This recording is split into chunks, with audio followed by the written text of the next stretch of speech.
J'ai déjà encaissé les 50 000 $ d'acompte. J'ai co-signé pour cet appartement, donc j'en suis propriétaire, et je le vends. Ma mère hurlait ça en jetant un contrat de prêt froissé sur mon lit. Elle se fichait que ce soit en pleine nuit. Elle ne pensait qu'à ma sœur, Ellie, qui vomissait sur le trottoir dehors et avait besoin d'une voiture pour fuir.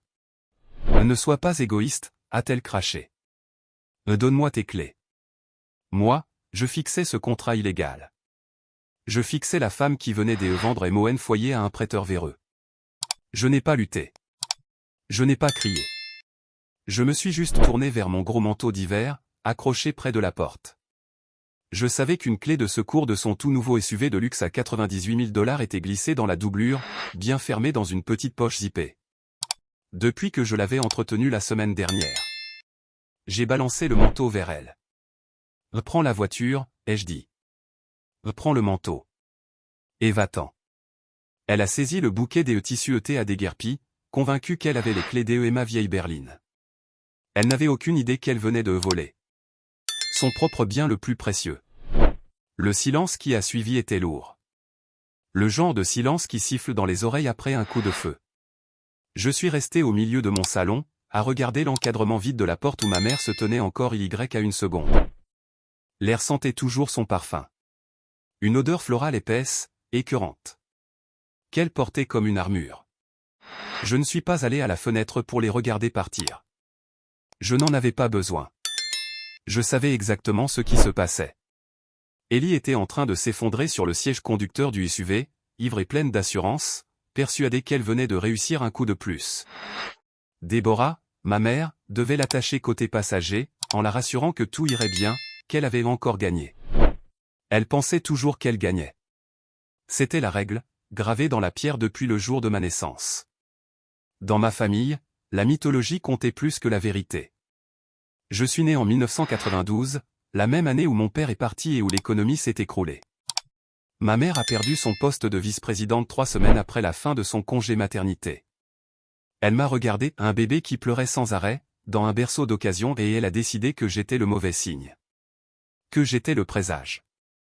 J'étais l'encre qui la tirait vers le fond. Ellie est née 3 ans plus tard, le jour exact où Déborah a touché 70 000 $ d'indemnisation après un petit accident de voiture. D'un coup, l'argent est arrivé. Les dettes ont disparu. Et le soleil a recommencé à briller. Ellie n'était pas juste un bébé. Ellie était le porte-bonheur. Le ticket d'or. En grandissant, les règles étaient simples. Moi, j'étais l'ouvrière. Ellie, le trophée. Moi, la bête de somme. Ellie, le cheval de parade. Je me souviens du jour où j'ai eu 18 ans. Ma grand-mère, la seule personne qui m'a été jamais regardée avec de la douceur, m'avait laissé une petite boîte en velours dans son testament. À l'intérieur, Y avait un collier ancien en saphir, fin, délicat et authentique. C'était la première chose de valeur que j'ai possédée de toute ma vie. Je l'ai caché dans mon tiroir à chaussettes, terrorisé à l'idée de le porter. 2 semaines plus tard, je suis rentré de mon service au dîner et j'ai trouvé la boîte vide. J'ai retrouvé le collier le soir même. Il était autour du cou d'Ellie, pendant qu'elle posait devant le miroir du couloir, en train de se préparer pour une fête à laquelle je n'étais pas invité. Quand j'ai confronté ma mère, elle n'a même pas levé les yeux de son magazine. « Ta sœur a besoin d'une voiture pour l'université », a-t-elle dit, la voix plate, fatiguée. « On a vendu les saphirs pour la compte. Toi, tu prendras le bus, Aurora. » Puis elle a ajouté, comme si c'était la loi. « Toi, tu travailles. » Elle, c'est le visage de cette famille. Elle doit briller. Ce jour-là, j'ai appris 2 choses. D'abord, tout ce que j'aimais serait dévoré pour nourrir la vanité d'Ellie. Ensuite, dans l'esprit de Déborah, je n'avais aucun droit de propriété. C'est ce que j'appelle le délire du bienfaiteur. Une folie bien particulière, qu'on trouve chez des parents qui ne voient pas leur enfant comme des personnes, mais comme des investissements. Déborah était convaincue que parce qu'elle m'avait mise au monde, parce qu'elle m'avait nourri, parce qu'elle avait signé un mot d'autorisation ou un document de prêt un jour, alors elle gardait une propriété féodale sur toute mon existence. Elle regardait cet appartement à mon refuge et elle ne voyait pas mon nom sur l'acte. Elle ne voyait pas les 5 années de crédit IMO que j'avais payé en me privant, en sautant des repas, en travaillant 60 heures par semaine. Elle ne voyait qu'une CO-signature griffonnée sur un papier, 10 ans plus tôt. Dans sa logique tordue, cette signature faisait d'elle la dame du domaine. Et de moi, la serve. Je n'étais qu'une gardienne, juste bonne à tenir l'appartement au chaud jusqu'au jour où accent grave elle déciderait de liquider son actif. Elle croyait vraiment avoir le droit de vendre le toit au-dessus de ma tête à 3 heures du matin pour rembourser une dette de jeu. Elle pensait que j'allais accepter, comme j'avais accepté la disparition des saphirs. Mais elle avait oublié une chose. L'ouvrière, elle, voit tout. L'ouvrière apprend comment la machine tourne. Et l'ouvrière sait exactement quel levier tirer pour faire tomber toute l'usine. Je suis allé à la fenêtre. En bas, sur la rue, les feux arrière du SUV ont brillé d'un rouge vif. Puis ils se sont éloignés dans la nuit. J'ai regardé l'heure sur mon téléphone, 3h22. Je n'ai pas appelé la police. Je n'ai pas appelé pour les prévenir qu'Eli était trop saoul pour conduire un monstre de 400 chevaux. Je me suis contenté de regarder les lumières rouges disparaître. Et d'attendre le bruit du choc. 3h20. J'étais à ma fenêtre, les yeux sur la rue à travers les lamelles des stores. La pluie avait commencé à tomber, une petite brume froide qui faisait briller l'asphalte sous les lampadaires. En basse, tout se déroulait exactement comme je l'avais calculé. Eli se débattait avec le gros manteau que je leur avais jeté. Elle frissonnait pas seulement à cause du froid mais aussi à cause de la panique chimique du manque. Je voyais ses mains trembler quand elle fouillait la doublure. Et puis, le flash, les feux de position ambre du grand SUV noir se sont allumés d'un coup. Ce véhicule était une bête. Une édition limitée, un tank de luxe que ma mère Déborah avait acheté il y a 3 mois pour célébrer son statut imaginaire de magnate de l'immobilier. 400 chevaux. Siège en cuir chauffant. Et un système de capteurs et d'assistance tellement complexe qu'Eli, dans son état, n'avait aucune chance d'y comprendre quoi que ce soit. Eli n'a pas hésité. Elle n'a pas regardé dans les rétros. Elle n'a pas réglé le siège. Elle est entrée, et le moteur a rugi. Un grognement grave, viscéral, qui a fait vibrer ma vitre. J'ai pris mon téléphone. Mon pouce planait au-dessus du bouton d'appel. C'était un réflexe. Un membre fantôme, hérité de toute une vie passée à réparer leurs dégâts. L'ancienne moi, celle qui payait le crédit ET s'excusait d'exister, aurait appelé. J'aurais dévalé les escaliers en pyjama, en hurlant qu'elle prenait la mauvaise voiture, qu'Eli était incapable de conduire, qu'elle allait faire une erreur qui leur coûterait tout. Mais je me suis figé. J'ai regardé mon téléphone. Puis le contrat écrit à la main, toujours posé sur mon lit. Le papier qui venait des vendre et Moen refuge pour 50 000 $. C'est là que j'ai appris la leçon la plus importante de ma vie. Je l'appelle, le pouvoir du silence. Owen nous apprend que l'amour, c'est intervenir. Owen nous apprend que et si quelqu'un marche vers un précipice, Owen le retient. Mais et si cette personne passait son temps, depuis 20 ans, à te pousser toi vers le bord? Et si la sauver ne faisait que lui donner la force de revenir te détruire demain? J'ai compris alors que mon silence n'était pas passif. C'était une arme. Un choix stratégique. Napoléon aurait dit, n'interrompez jamais votre ennemi quand il est en train de faire une erreur. Déborah et Eli étaient au milieu de la plus grosse erreur de leur vie. Et si j'intervenais, je deviendrais encore la fille pénible qui ruine leur fugue. Le méchant, encore. Mais si je restais silencieuse? Si je laissais la gravité faire son travail? Alors je ne faisais rien. Je n'étais que témoin. J'ai baissé le téléphone. Je n'ai pas composé.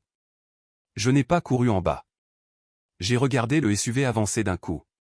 Il a accroché la poubelle de recyclage du voisin.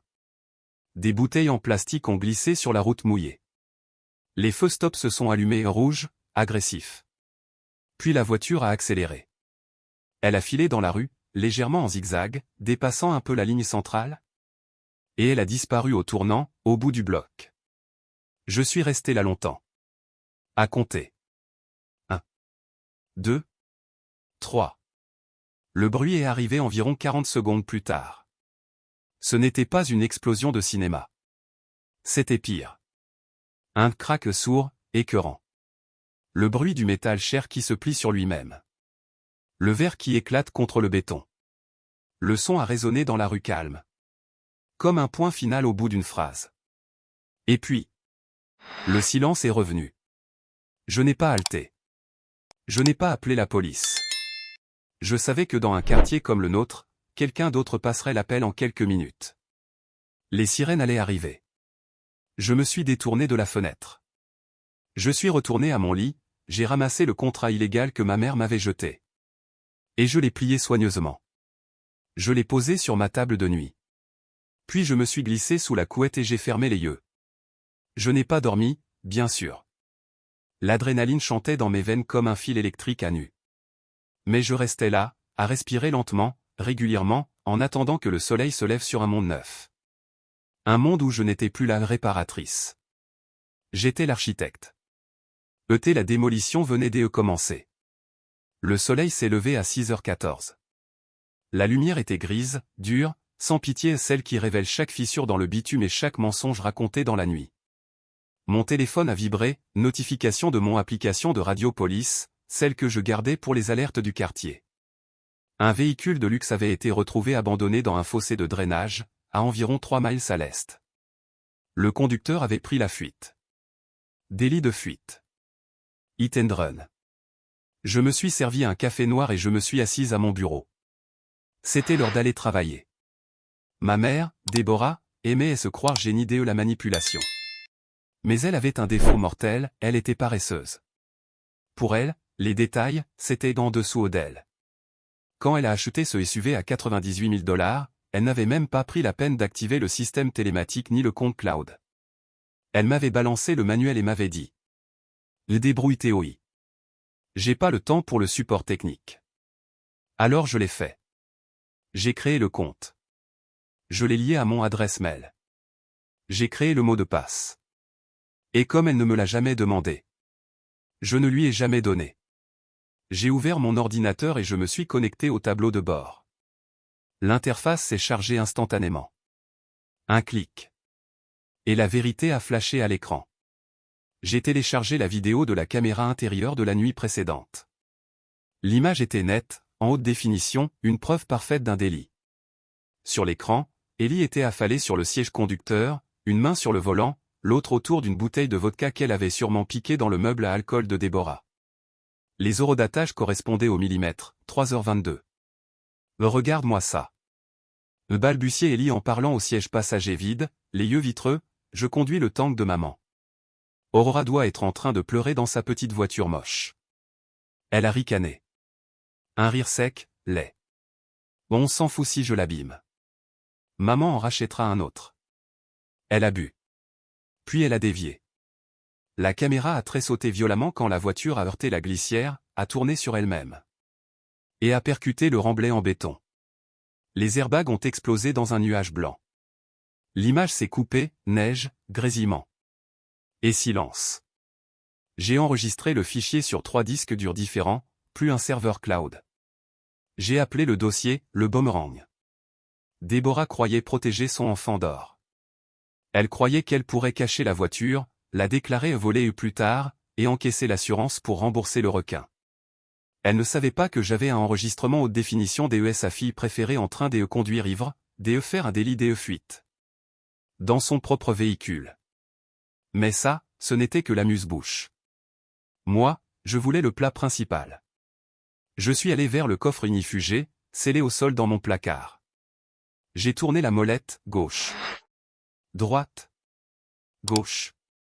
La porte en acier a cédé dans un clon lourd. À l'intérieur, il n'y avait qu'un seul dossier bleu.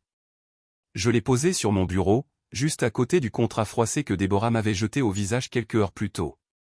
Le contraste était magnifique. Son document à elle, un gribouillage illégal, écrit à la main, par une femme aux abois. Le mien, un acte de transmission certifié, notarié, tamponné et enregistré au comté. Depuis 6 mois.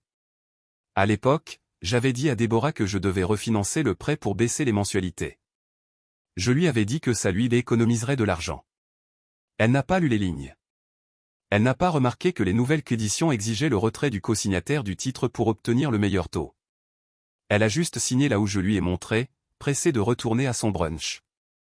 Assez arrogante pour croire que sa première signature lui donnait un droit éternel.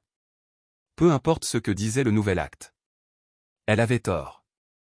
Selon l'État de l'Oregon, Déborah Henderson n'avait aucun droit sur ce bien. 0. Elle n'était pas propriétaire. Elle n'était pas bailleuse. Elle était une étrangère qui venait d'encaisser 50 000 $ pour une maison qui ne lui appartenait pas. J'ai passé mes doigts sur le sceau en relief de l'acte. Sous ma peau, ça ressemblait à une armure. Pendant 20 ans, elles m'ont répété que je ne valais rien. Elles m'ont traité comme une servante, un compte bancaire, un problème à gérer. Elles pensaient que j'étais faible parce que je me taisais. Elles pensaient que j'étais bête parce que je payais. Elles avaient oublié une chose, celle qui paye. Garde les reçus. J'ai glissé l'acte dans mon sac. J'ai mis la clé USB avec la vidéo dans ma poche. J'ai fini mon café. Le téléphone a sonné. C'était Déborah. Je l'ai laissé sonner 3 fois avant de décrocher. Sa voix était glaciale, terrifiantement calme. Viens au bureau de l'expert d'assurance, au centre-ville.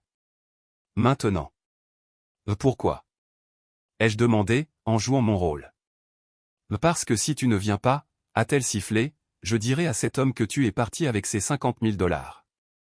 Il casse des jambes pour vivre, Aurora. Tu as 20 minutes. Elle a raccroché. Moi, j'ai regardé mon reflet dans le miroir. J'avais l'air fatigué. Mais j'avais l'air prête. J'ai enfilé mon blazer. Je n'allais pas entrer dans un piège. J'allais le déclencher. J'ai pris la route vers le centre-ville, les fenêtres ouvertes, laissant l'air froid tailler ma concentration comme une lame. Ma mère avait choisi l'endroit avec soin. Le bureau de l'expert était dans une tour de verre et d'acier du quartier financier. Un genre d'endroit fait pour te rapetisser. Un terrain neutre. Du moins, c'est ce qu'elle croyait. Pour elle, c'était une scène. Là où elle allait jouer son plus grand rôle, la mère éplorée qui nettoie la bêtise de sa fille. J'ai garé ma berline 3 blocs plus loin. J'ai vérifié mon reflet dans le rétroviseur une dernière fois. Je ne portais pas le sweat taché d'une victime. Je portais un blazer anthracite, une blouse en soie, et des talons qui claquaient comme des coups de feu sur le trottoir. Mes cheveux étaient tirés en arrière, nets, serrés. J'avais l'air d'une femme venue signer un contrat. Pas d'une fille venue avouer un crime. Déborah m'attendait dans le hall. Elle était impeccable, tailleur bleu marine, coiffure parfaite, maquillage parfait. Mais ses mains, elles, n'arrêtaient pas de se crisper le long de ses cuisses. Quand elle m'a vu, elle a balayé ma tenue du regard. Déçue. Elle voulait un bouc émissaire cassé. Pas une cadre. Elle m'a agrippé et tiré dans un coin près des ascenseurs, et elle a recité son script à voix basse. J'avais emprunté les clés pour aller chercher du lait. J'avais confondu les voitures dans le noir. J'avais touché une glissière. J'avais paniqué. Je m'étais enfui. Et je payerais la franchise. Je l'ai regardé. Pourquoi je confesserais un délit? Ai-je dit. C'est de la fraude à l'assurance. Son sourire n'était que des dents. Si je ne signais pas, a-t-elle dit, il y avait un homme à l'étage, Monsieur Vance. Elle est investisseur qui lui avait viré 50 000 $ la veille. Elle a penché la tête vers moi, comme un serpent. Il casse des jambes pour vivre. Signe, et sauve Théoï. Elle croyait m'avoir coincé. Elle ne savait pas que j'avais déjà désarmé le piège. D'accord, ai-je dit. On monte. Dans l'ascenseur jusqu'au 12e étage, elle a remis son rouge à lèvres comme si elle allait gagner un prix. Moi, je serrais MON SAC contre moi, avec MON iPad à l'intérieur, la vidéo, l'acte. La salle 4B était une boîte en verre, à l'air lourd et vicié. Monsieur Henderson, l'expert sinistre principal, était assis en bout de table. Il avait cette fatigue spéciale des hommes qui ont entendu trop de mensonges dans leur vie. Monsieur Vance était dans un coin, assis, silencieux, à observer Déborah comme un virement en attente. Ellie traînait là aussi, cachée derrière de grosses lunettes, petite, blême, la gueule de bois collée au visage. Henderson a fait glisser une feuille sur le bois d'acajou. À cause du fait qu'Ellie était une conductrice exclue du contrat. Et à cause de l'accident. L'indemnisation ne passait que si le véhicule avait été pris sans consentement par un membre de la famille couvert. Il a levé les yeux vers moi. Par moi. Déborah a saisi le stylo. D'un coup, elle était calme. Elle jouait la martyre. Ça me brise le cœur, a-t-elle dit, la voix tremblante, parfaitement répétée. Aurora a pris les clés. A pris la voiture. Je ne l'ai su que trop tard. Elle m'a planté du regard. Signe, ou le requin te retrouvera. Moi, je suis restée silencieuse. Juste assez longtemps pour qu'elle s'enferme elle-même. Elle a signé Deborah Henderson. Elle a daté. Puis elle a poussé la fille en arrière, fière d'elle. Le piège venait de claquer. Fraude à l'assurance, parjure. Pour un chèque de 98 000 $. Henderson a soulevé la feuille. Êtes-vous, mademoiselle Henderson? Je l'ai regardée, et j'ai parlé posément. Je ne signerai pas. Puis j'ai posé mon iPad au milieu de la table. Ma mère se trompe. Je n'ai pas pris la voiture. Et elle non plus. J'ai appuyé sur lecture.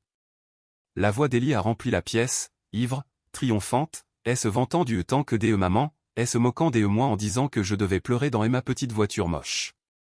On a entendu le clac d'une bouteille. Puis le coup de volant. Le choc. Le bruit de métal. Et le silence. J'ai mis pause. Le visage de Henderson a changé. Sa lassitude s'est transformée en froid professionnel. Madame Henderson? A-t-il dit, en regardant Deborah. C'est la voix d'Ellie? La conductrice exclut. Deborah est devenue gris-cendre. C'est faux, a-t-elle bégayé. Manipulé. Le fichier est horodaté dans le cloud, ai-je dit. Téléversé à 3h22. L'heure exacte de l'accident. Henderson a pris son téléphone. Sécurité. Appelez le relais police. On a une fraude majeure en cours. Vance s'est levé d'un coup, sa chaise a grincé comme une menace. Je m'en fous de la voiture. Je veux mon acte. Il a plongé son regard dans Deborah. Tu m'as dit qu'elle signerait la maison aujourd'hui. Deborah s'est tournée vers lui, affolée. Oui. Elle l'a. J'ai co-signé. Je suis propriétaire. Et elle m'a pointé du doigt, paniquée. Donnez-lui les papiers, Aurora. J'ai fait glisser le dossier bleu sur la table. Lisez. Vance a parcouru l'acte certifié. La signature notariée de Deborah, 6 mois plus tôt. Le document qu'il a retiré du titre. Le tampon du comté, confirmant que moi Aurora Henderson n'était propriétaire à 100%. Il a levé les yeux, vides. Elle n'est pas sur le titre. Deborah s'est figée. Quoi? Je n'ai pas cligné des yeux. Vous avez signé le quitclaim quand j'ai refinancé. Vous n'avez pas lu. Vous n'avez aucun droit légal ici. Je me suis penché un peu, juste assez pour qu'elle entende chaque mot. Vous avez pris ces 50 000 $ en vendant une propriété qui ne vous appartient pas. C'est une escroquerie. C'est un vol par tromperie. Sa voix s'est cassée. Mais. J'ai co-signé. Je suis sa mère. Les chiffres sont simples, ai-je dit. Pas de voiture volée, pas de maison à vendre. Et vous lui devez 50 000 $ que vous avez déjà dépensés. Moins de 4 minutes plus tard, 2 policiers sont entrés. Henderson a pointé Deborah et Ellie, et il a lâché des mots qui ne laissaient plus aucune place au théâtre. Fraude criminelle. Vol. Risque de fuite. Ellie a hurlé quand les menottes ont claqué. Ses larmes ne lui ont acheté qu'une lecture de ses droits. Vance, lui, n'a pas fui. Il s'est approché de Deborah, au moment où on l'emmenait, et il lui a soufflé à l'oreille. La maison, c'est fini. Mais tu as toujours de rein. 24 heures. Deborah s'est tordue vers moi. Le masque était tombé. Il ne restait que la haine, brute. C'est toi qui as fait ça. Tu es une malédiction, Aurora. Moi, je n'ai rien ressenti. Rien du tout. Juste un grand livre de contes qui venait enfin d'être équilibré. Je l'ai regardé droit dans les yeux. Je ne t'aille pas ruiné, ai-je dit. J'ai juste arrêté de te sauver. Puis j'ai ajouté, calme. Profite de la retraite que tu as méritée. Je suis sorti dans l'air glacé du matin. MON téléphone a vibré, MON avocat confirmait que la vente légale que j'avais préparée depuis 2 semaines venait se finaliser. Virement reçu. Transaction close. Je suis monté dans ma berline. J'ai pris la route vers le nord, direction Seattle. Et pour la première fois de ma vie, je ne devais rien à personne. Est-ce que ça vous est déjà arrivé d'être le méchant juste pour vous sauver? Racontez-moi votre histoire en commentaire.